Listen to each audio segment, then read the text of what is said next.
Good morning, Year 9. This is lesson number 47. 47. My goodness. Okay, hope you're all okay. Let's crack on. So we're going to talk about non-communicable diseases. Now, I'm pretty sure you know what this means. Diseases you cannot communicate or you cannot pass on. We sort of spoke about that when we did health and disease. So we're going to look at specific ones today, and we're going to look at links between them and causal links, like factors that can affect the chances of you getting or contracting a non-communicable disease. So let's go. So each picture, think about how the lungs are affected, whether it's beneficial, what effect there might be on day-to-day life. Pause this, do that now. Don't write loads. Right, so the first one, we've got exercise. How are the lungs affected? Well, the rate of usage of lungs will increase as the breathing rate increases so that respiration can happen, so more oxygen is going to be transported to your cells. Do you think this effect is beneficial? Well, we're going to have greater fitness. The lungs are going to be opened, aerated. That means you're going to get better diffusion across into your blood. Effect on day-to-day life means recovery times are going to be quicker and generally healthier. Depends what you're breathing in, of course. If you're in quite a smoggy place, not great. So asthma, let's talk about asthma. So asthma is a condition where you have contraction of the windpipe and the bronchi. So that means that the windpipe and the airways close. And is the effect beneficial? Well, you're getting less air to your lungs, therefore you're getting less oxygen to your cells, therefore you're getting less respiration, less energy, and in some really severe cases, closure of the airways can cause death. And we've got a little child using an inhaler, and the point of those inhalers is to open up your airways. Effect on day-to-day life, well, if you've not got enough respiration happening, you're going to be fatigued, you're going to be tired, you're going to have a higher breathing rate, and it's generally quite miserable if you have severe asthma or bouts of asthma. Well, talking from my experience. Smoking. So let's talk about smoking. We all know smoking is bad. So how are the lungs affected? So when you take in a cigarette, you've got all these thousands of chemicals going in, but particularly tar lays down and paralyzes the cilia cells in your lungs. So they coat your lungs in tar.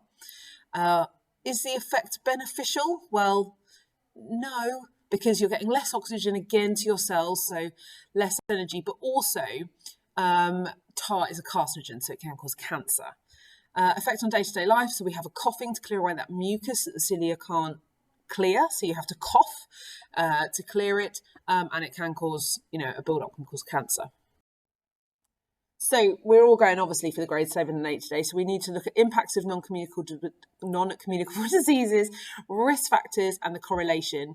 Talk about how correlation doesn't prove causal links or causal mechanisms, or just looking at data for that grade 5, 6, looking at data and deciding whether there is a causal link or a correlation. So we've already done this before, so can you come up with a definition for health and a definition for disease? Pause me now. There we go. So disease is any condition that interferes with the proper functioning of the body or mind, and health is a state of physical and mental well-being. That is a little jotty pencil. It's come a little bit later. Okay, so this is a little, you can do a table here or you can just write a list, I don't really mind, and colour them in. So you're going to need to pause this, divide the diseases into 2 groups. How have you separated them?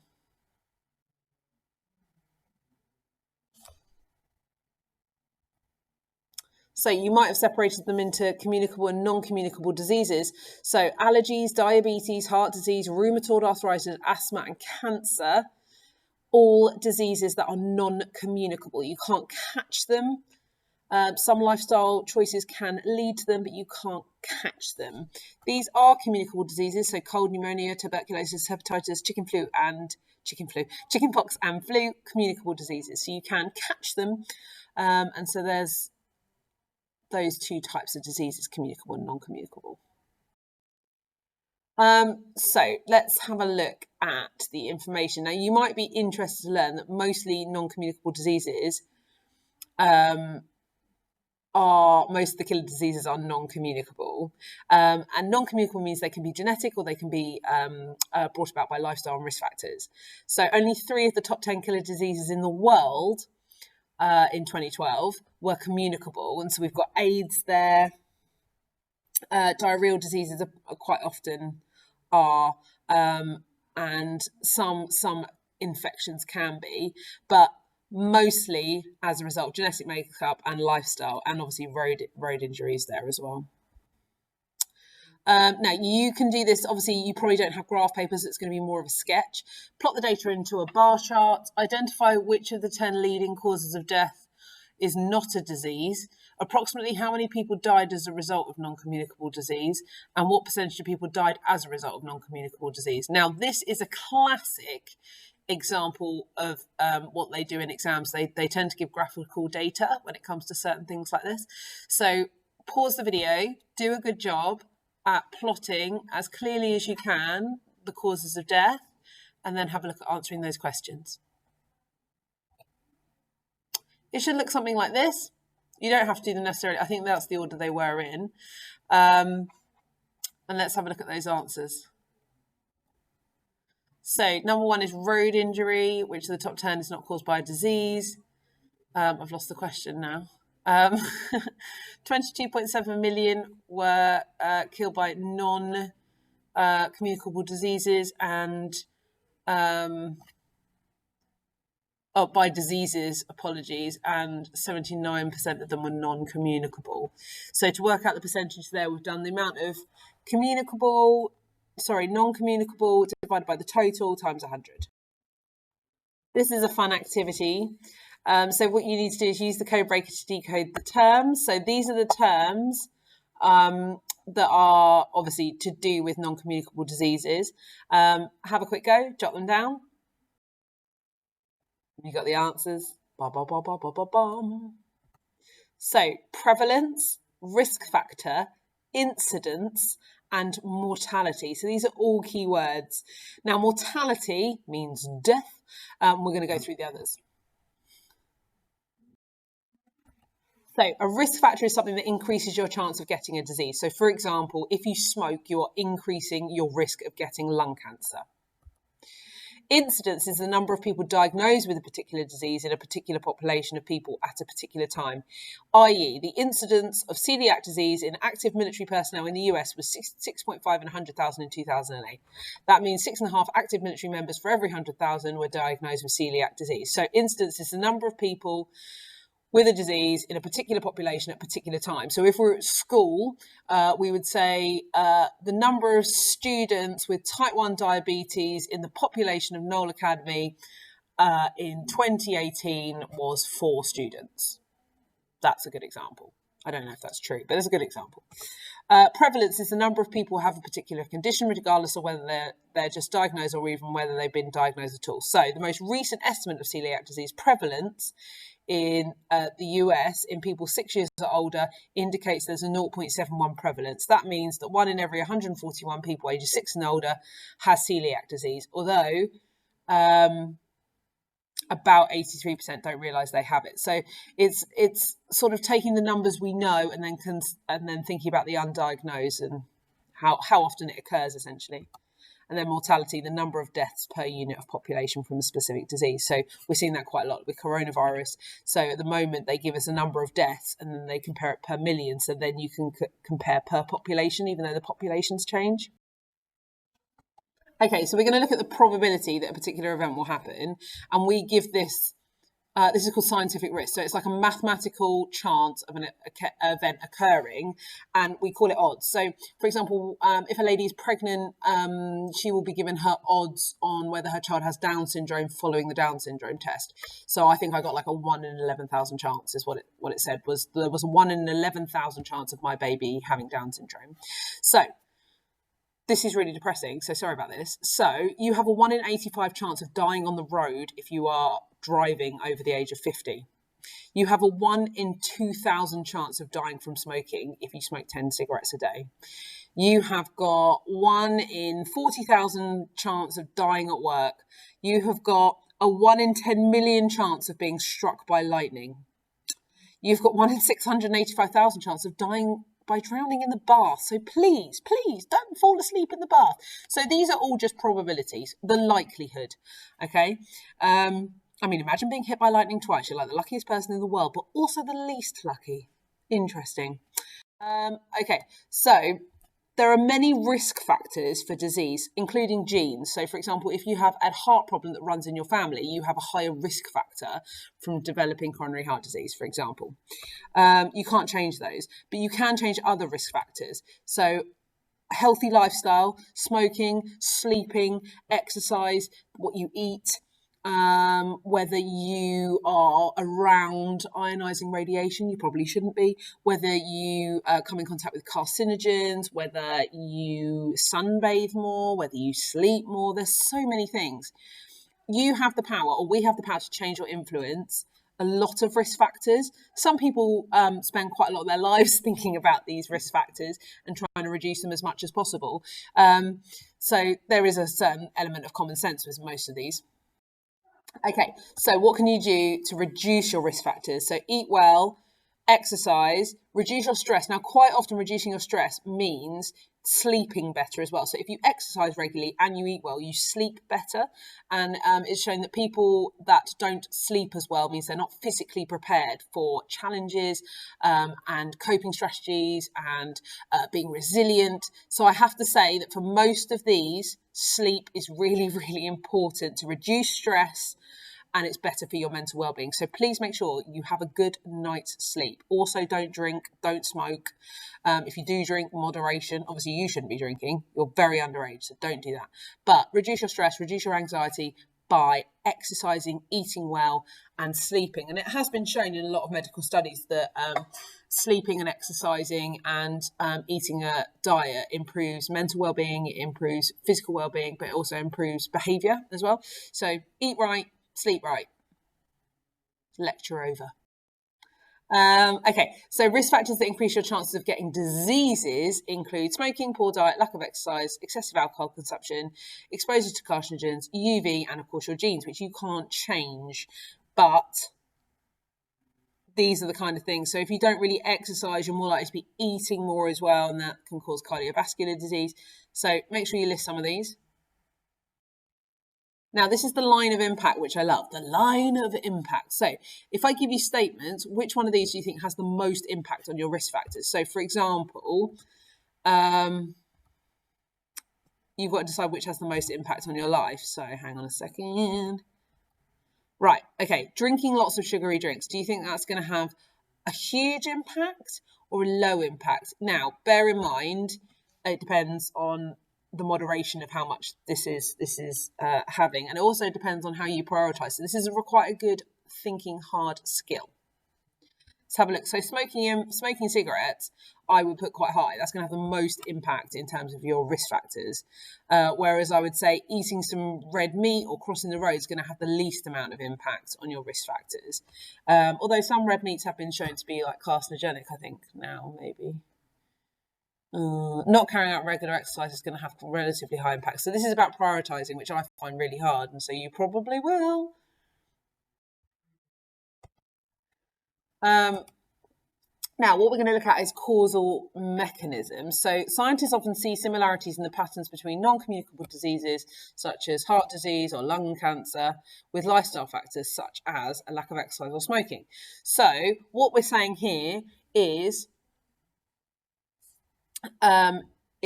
that doctors noticed, for example, this is the easiest one, is people that smoked were more likely to get lung cancer. And that's a correlation. So there is a link or relationship between the two. However, it doesn't prove that one thing causes another. So we know that smoking causes cancer. We know that because over time it's been shown time and time again you're more likely to get cancer if you smoke. So we would call that a correlation and a causal link. However, there is a relationship, and I think I've given this example before because it's one of my favourite Mr. Deaton ones, is that in the summer, the number of ice cream sold increases, but also the number of people getting skin cancer increases. So that would be a correlation. Number of ice cream sold increases, amount of skin cancer increases. It doesn't mean that ice cream causes skin cancer. There is no causal link there. There's no causal mechanism, but there is a correlation. So this is quite an interesting one. We're going to look at some data on this. So here we go. Nicolas Cage. So number of people in red. The line in red is the number of people who drowned by falling into a swimming pool. or just Apple. The line in black is the films that Nicolas Cage has appeared in. So the line in red going across, so we've got the number of drownings up the side on the left, and we've got the number of Nicolas Cage films on the right. And then across the top and the bottom, we have got dates. So in 1999, there were approximately, let's say, 110 drownings, and Nicolas Cage released 2 films. And then let's move along to 2007. 120 people drowned, but Nicolas Cage released 4 films. Now there's a correlation there. As Nicolas Cage released more films, the number of drownings increased. Was he responsible for those drownings? I'm not going to say yes, but some of his films have been quite bad, but not bad enough for that. So we would say that there is a slight correlation here because the graph is the same shape.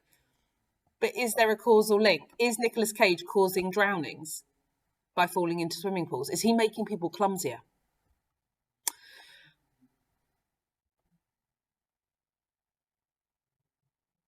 So this is a really good example how there might be a good correlation, but that one does not cause the other. He's innocent. There's no causal link. Here's another one. Number of people drown while in a swimming pool and the amount of power generated by US power plants. The US power plants is black and the swimming pool drownings is red. So on the left, we've got the number of deaths, and on the right, we have got nuclear power plant, like how much energy they're generating, how much power they're generating. Is there a correlation? Have a think. Did the increase of power generated by the power plants cause an increase in drowning?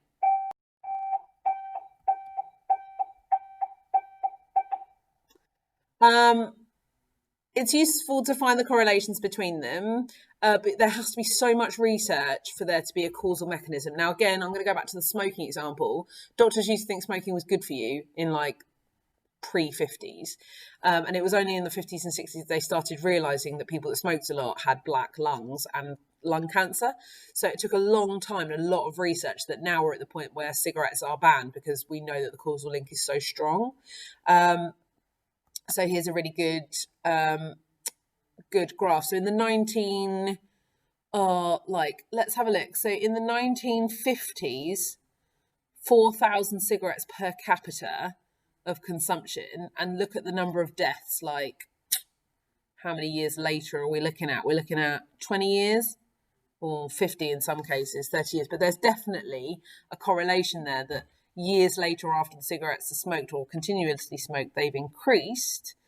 And as the number of cigarettes consumed decreases, the amount of deaths via cancer, lung cancer, has decreased. So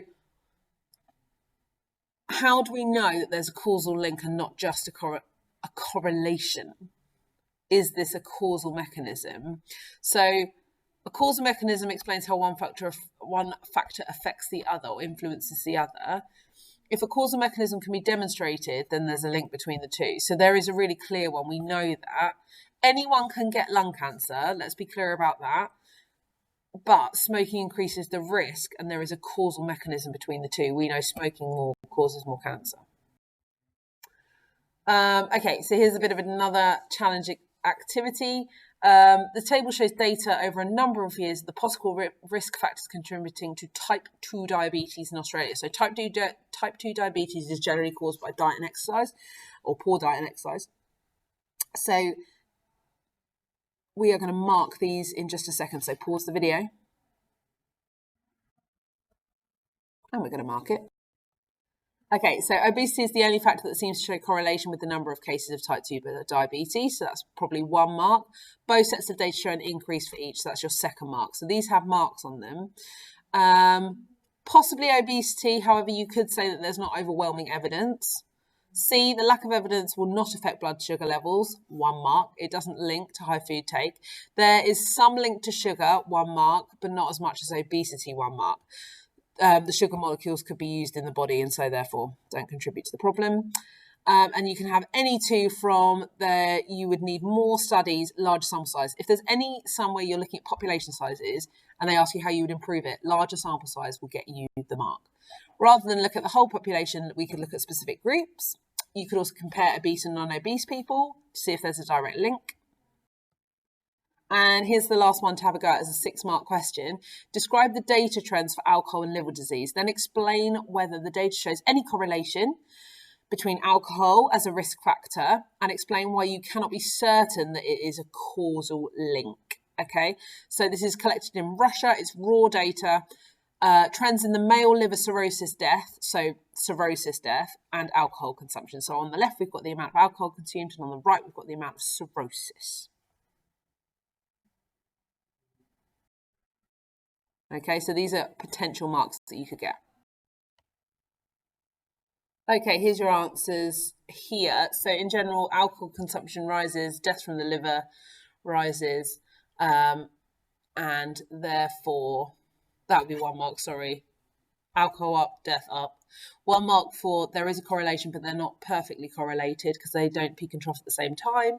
We don't have an exact correlation, positive or negative, because it goes up and down. And then any from these 3 marks. So these are the things that are wrong with it in terms of whether it shows a causal link. So we don't know whether the alcohol consumption and people with cirrhosis are actually checked. So it shows the whole population of alcohol consumption, not individuals. So we don't know whether that's an average. And there is a time lag between the consumption of the alcohol and when the disease is, when the disease is diagnosed. So like with smoking. Okay, so let's have a look at the impact of non-communicable diseases. So as well as the person contracting the disease, there is also a financial implication, a social implication. So, for example, if a wage earner becomes ill, they might therefore not be able to earn any money, and then they're going to be using tax systems, etc., food banks. And so there are a lot of impacts of different diseases. So there are lots of effects for families that cope with long-term illnesses. So this says the diseases cost the nation huge sums of money because we are having to treat ill people.